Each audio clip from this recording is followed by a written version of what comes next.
Hello everyone.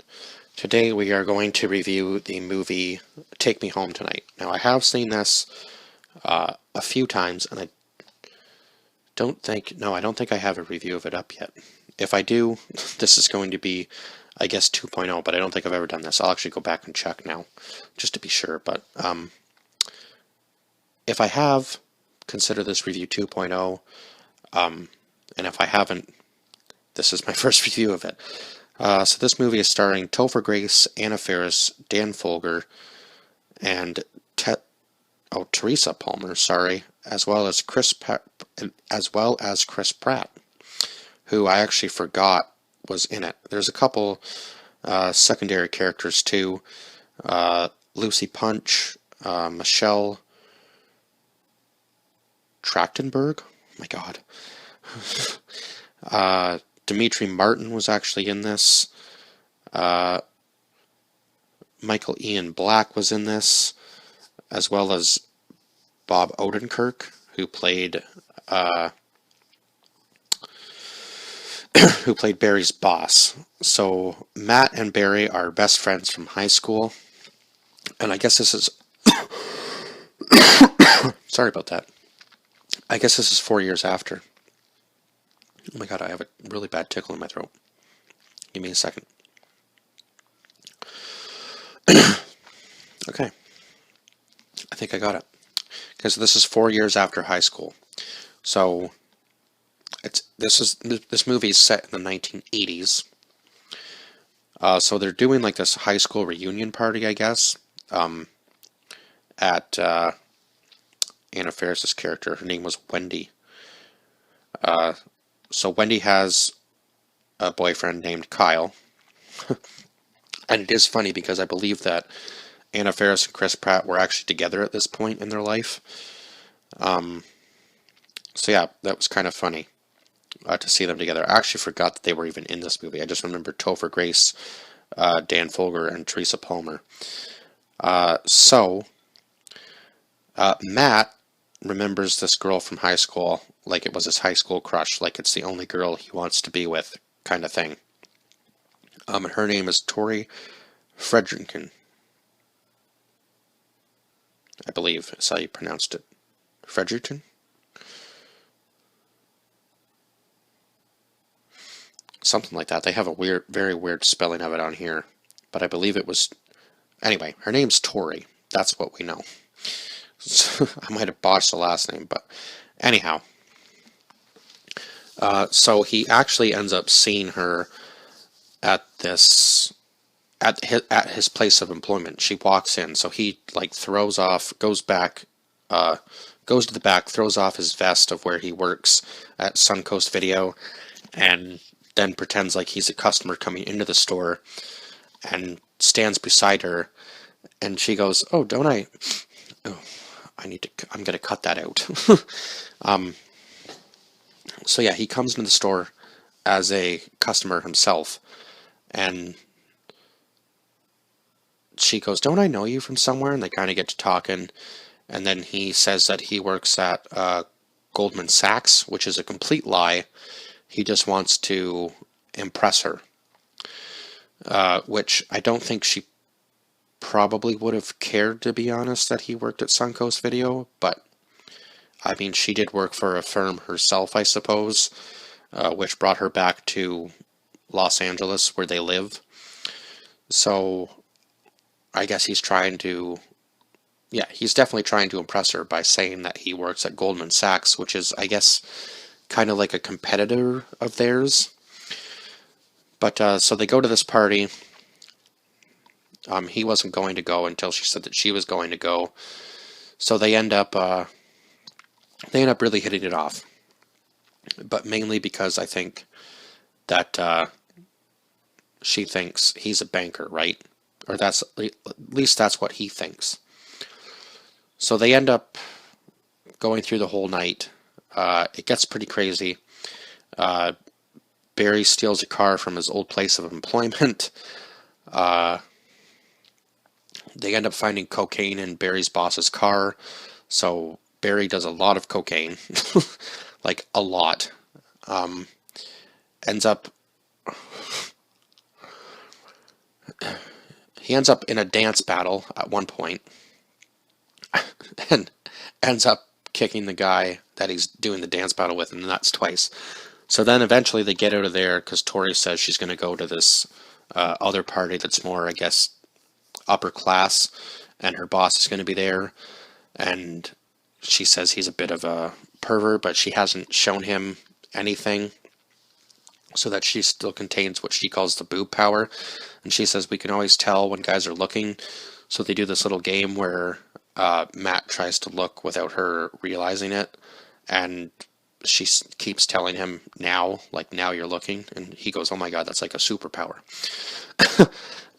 So yeah, you can kind of tell that they're definitely hitting it off. And then when they go to this party, he confronts her boss actually, and completely lies to him about this woman who, in his firm, I guess, took one of the guys above him for $8 million. So now he's getting a promotion. And the other guy, Dimitri Martin, actually did work at Goldman Sachs in the movie, and he played Carlos. So Carlos actually lies for him to say that it's nice having him out on the floor. And Pete, who is Tori's boss, kind of freaks out when you can just see the like scared look in his eyes when Matt tells him that, and he goes, because he says sexual harassment is taken very seriously nowadays, and he said it's about time, and he goes, yeah, it's about time. Meanwhile, we already know that he's gotten these other two girls that Tori is friends with to do stuff that they probably wouldn't do unless they wanted to be higher up be higher up in their business, right? So we know that he's done some shady shit behind closed doors. So he's not the best person in the world. So Tori and Matt are having this conversation up on the balcony of this party, and he says, do you want to play the penis game? It's where you just, one person says it quietly, and you just yell it louder and louder and louder. And I think Tori definitely won that. So they end up running out of the party and hopping over this fence to this trampoline, and they end up sleeping together. And she says to him, I like how honest you are. And that's when he tells her, I don't actually work for a bank or Goldman Sachs. I actually work at Suncoast Video. He said, when you saw me this morning, that's actually my real place of employment. And obviously he was never planning to actually sleep with her. That just kind of was a happening thing in the moment, I guess. Obviously because they decided to play a game of truth or dare, and he kind of knew where that was going to go. Because you can tell that she's into him, and he's definitely into her, so he's not going to say no when she decides to sleep with him. So anyway, they end up leaving that party because obviously Tori's going to go and tell her friends now that Matt just slept with her because that's all he really wanted out of it, which we both know Matt wants way more out of that. He wants an actual serious long-term relationship. He just definitely flubbed it up by saying that he was a banker. He should have just been honest from the beginning at the first party and just told her, hey, I'm not actually a banker. This is where I work. And if things didn't work out, it was probably for the best anyway, right? Because if she was just in it for the money, then it would have been really bad. But turns out she wasn't. So anyway, Barry and Matt leave this party, and then he tells Barry what happened. And during that time, Barry ends up hooking up with this older woman, with this other guy in the room watching. It's just a very weird scene. And she likes to be like physically abused. Or not physically abused. I guess there was some physical abuse in that scene. It was kind of weird. Definitely verbal abuse for sure. She definitely physically abused Barry, that's for sure. So he just runs out of the room. He goes, you people are nuts, and then tells Matt that they've lost their way. So he tells Barry that he slept with Tori, and Barry gets up and screams for him in enjoyment, and then he says, and then I told her I worked at Goldman Sachs. He says, you told her what? You can't give yourself one night of fun and freedom. You have to screw it up for yourself, don't you? So Now Barry's trying to tell him that he doesn't think it's going to work. They end up crashing the car right before Matt has the chance to do any cocaine. And of course, his dad was on duty that night, so that really sucks for him. Uh, so he makes them both scared, especially Barry, because Barry's so high that he doesn't really know what's going on. So he thinks they're both going to jail, and then his dad lets him off scot-free.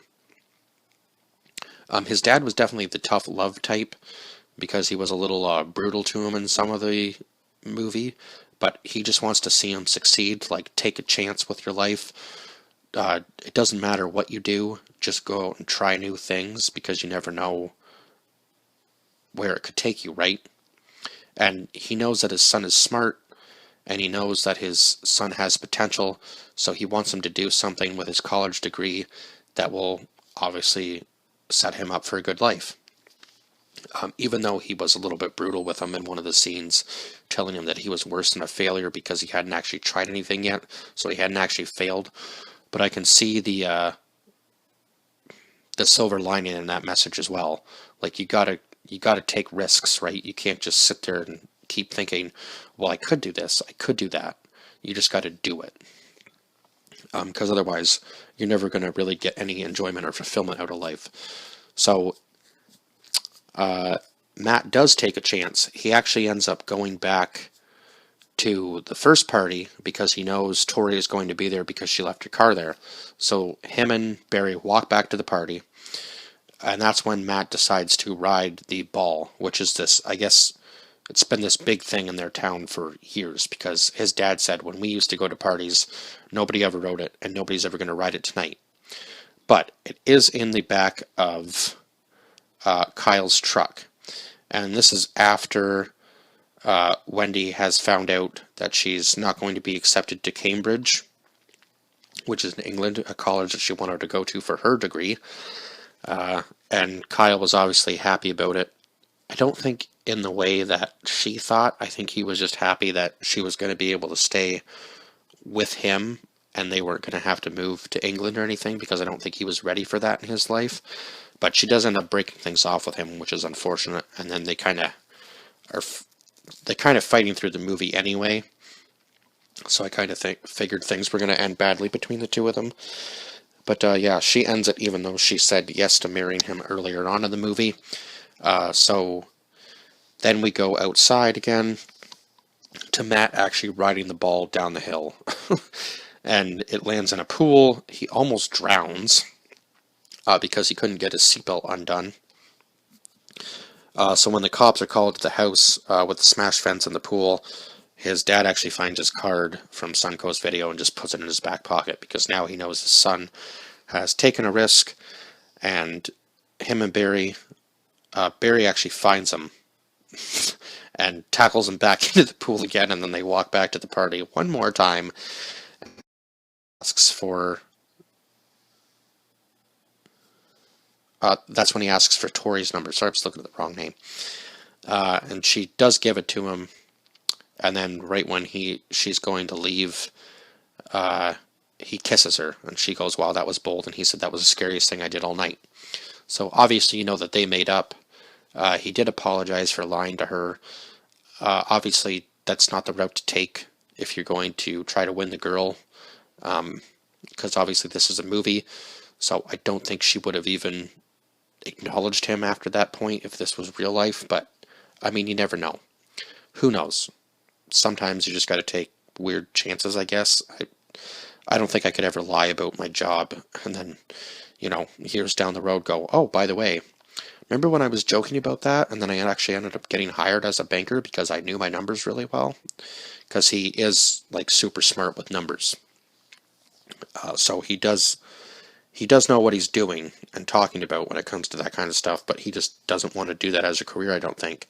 And obviously Tori didn't either. And then at the end of the movie, Barry ends up hooking up with Ashley, who was one of the other, I guess, kind of secondary characters, which is just funny because I knew they were going to hook up from the beginning, because when he was out on the dance floor, he was talking about how hot she was. So, yeah, you could kind of feel the connection between them two as well. So, where was I? What was I going to say? Oh, yes. At the beginning of the movie, I can't remember who it was, but somebody that Matt obviously knew from his high school, I think, came in with this card and they were talking about traveling the world. And they opened up this place called Mint Travel.